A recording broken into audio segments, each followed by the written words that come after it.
34ನೇ ಕೀರ್ತನೆ. ನಾನು ಯೆಹೋವನನ್ನು ಎಡೆಬಿಡದೆ ಕೊಂಡಾಡುವೆನು. ಆತನ ಸ್ತೋತ್ರವು ಯಾವಾಗಲೂ ನನ್ನ ಬಾಯಲ್ಲಿ ಇರುವುದು. ನನ್ನ ಮನಸ್ಸು ಯೆಹೋವನಲ್ಲಿ ಹಿಗ್ಗುತ್ತಿರುವುದು. ಇದನ್ನು ದೀನರು ಕೇಳಿ ಸಂತೋಷಿಸುವರು. ನನ್ನೊಡನೆ ಯೆಹೋವನನ್ನು ಕೊಂಡಾಡಿರಿ. ನಾವು ಒಟ್ಟಾಗಿ ಆತನ ಹೆಸರನ್ನು ಘನಪಡಿಸೋಣ. ನಾನು ಯೆಹೋವನ ಸನ್ನಿಧಿಯಲ್ಲಿ ಬೇಡಿಕೊಳ್ಳಲು ಆತನು ಸದುತ್ತರವನ್ನು ಕೊಟ್ಟು ಎಲ್ಲಾ ಭೀತಿಯಿಂದ ನನ್ನನ್ನು ತಪ್ಪಿಸಿದನು.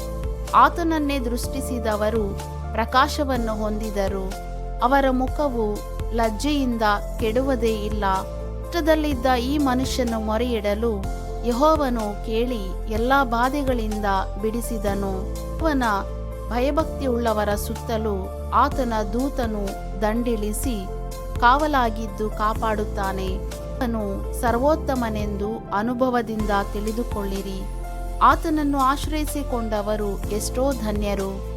ಯೆಹೋವನ ಜನರೇ, ಆತನಲ್ಲಿ ಭಯಭಕ್ತಿಯುಳ್ಳವರಾಗಿರ್ರಿ.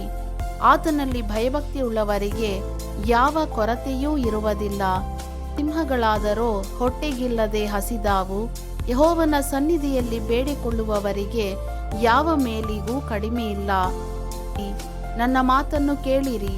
ನಾನು ಯೆಹೋವನ ಭಯವನ್ನು ನಿಮಗೆ ಕಲಿಸುವೆನು. ಮೋಕ್ಷವು ಬೇಕೋ? ಬಹುದಿವಸ ಬದುಕಿ ಸುಖವನ್ನು ಅನುಭವಿಸಬೇಕೋ? ಹಾಗಾದರೆ ಕೆಟ್ಟದ್ದಕ್ಕೆ ಹೋಗದಂತೆ ನಾಲಿಗೆಯನ್ನು ಕಾದುಕೋ. ವಂಚನೆಯ ಮಾತುಗಳಿಗೆ ಬಿಡದೆ ತುಟಿಗಳನ್ನು ಇಟ್ಟುಕೋ.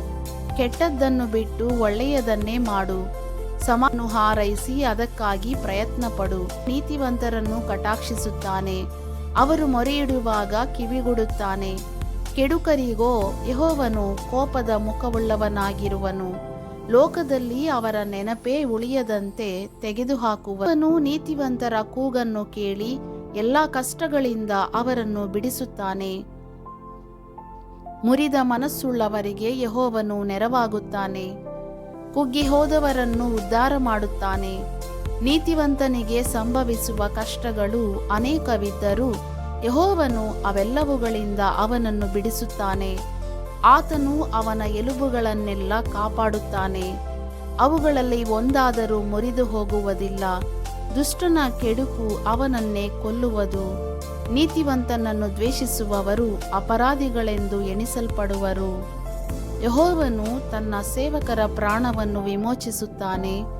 ಆತನ ಆಶ್ರಿತರಲ್ಲಿ ಒಬ್ಬರಾದರೂ ಅಪರಾಧಿ ಎಂದು ಎಣಿಸಲ್ಪಡುವುದಿಲ್ಲ.